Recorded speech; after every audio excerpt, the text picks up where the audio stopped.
how can I or we be sure that we actually live in a sick society? See, the question itself would be proof of this, because if you don't know in what kind of a society you're living, well, more or less you're kind of ignorant of it, and to a certain extent, ignorance more or less is a certain sense of a certain disease. Well, it is a cousin of death, but the point is, ignorance itself is the trigger of all diseases. Because when you're ignorant, sooner or later you will you'll be seeing everything as a potential enemy, right? You will enter this vibration that everything is a possible enemy.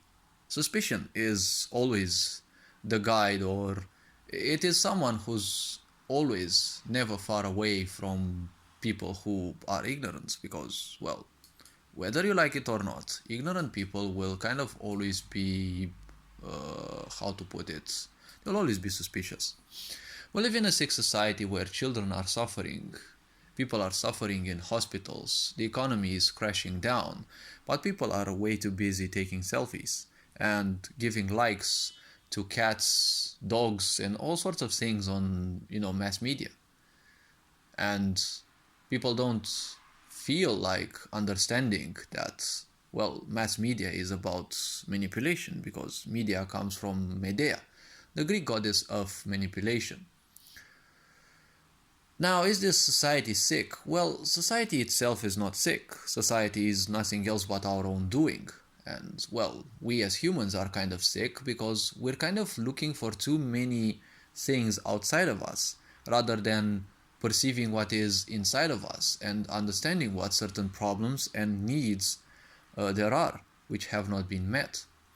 A sick society is represented by its citizens and its generations, because every cycle that is not surpassed, every cycle that is not, or karmic cycle, let's call it so, that is not transcended by a generation is gonna be sent to the next generation.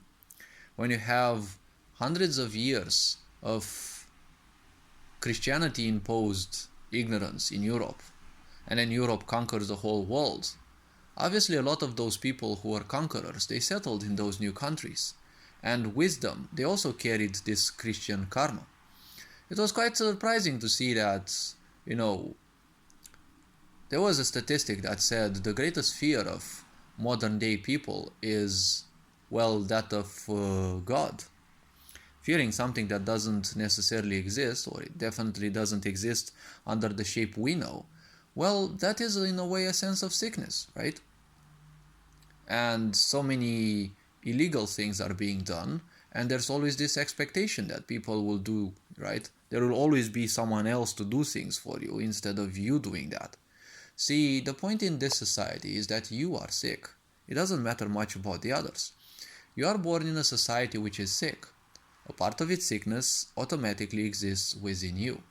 You are not necessarily part of it, but, it is there. It is for you. You've seen it as a potential example in your life, and, well, there will always be a tendency to more or less accept it, right?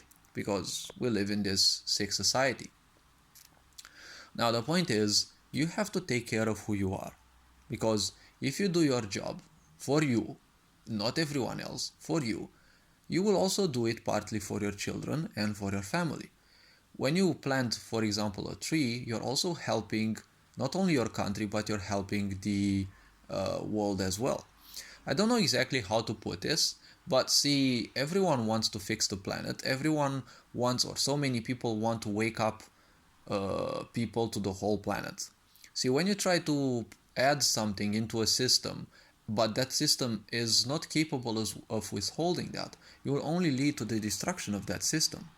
It's like some people going through a sudden awakening, but they're not ready for that moment, and, well, some of them end up in hospitals. They don't end up in hospitals because of some kind of godly or satanic curse or something like that.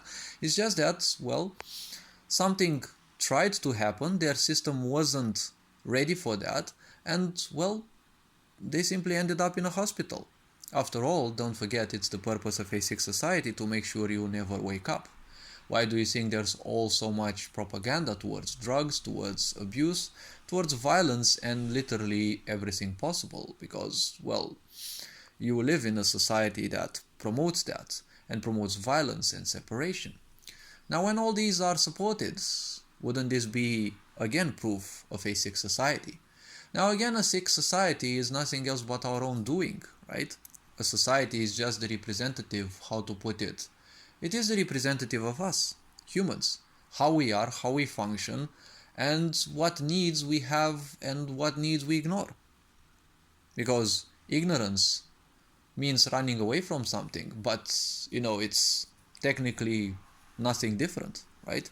You're running away from things, but shrugging something under the carpet, under the rug, doesn't fix the problem, right? This sick society is our own doing. It is the doing of our ancestors, and at the same time, it is our responsibility. If our ancestors weren't aware enough or weren't capable to simply transcend these problems because their level of awareness was much lower back in the times, well, we can't say necessarily that it's their problem or it is their fault. Whatever problems we have inherited, we must solve. This is how things are, and well, this is what we have to solve. All this being said, hopefully this video was introspective enough. There are too many ways to pinpoint and show that this society is ignorant and this society is sick. First of all, if you ask whether we live in a sick society or not, well, that kind of shows a lot of things about one's own perception. So all this being said, hopefully this video was introspective enough. Take care, and well, I'll see you in the next one. Ferinjan Board signing out.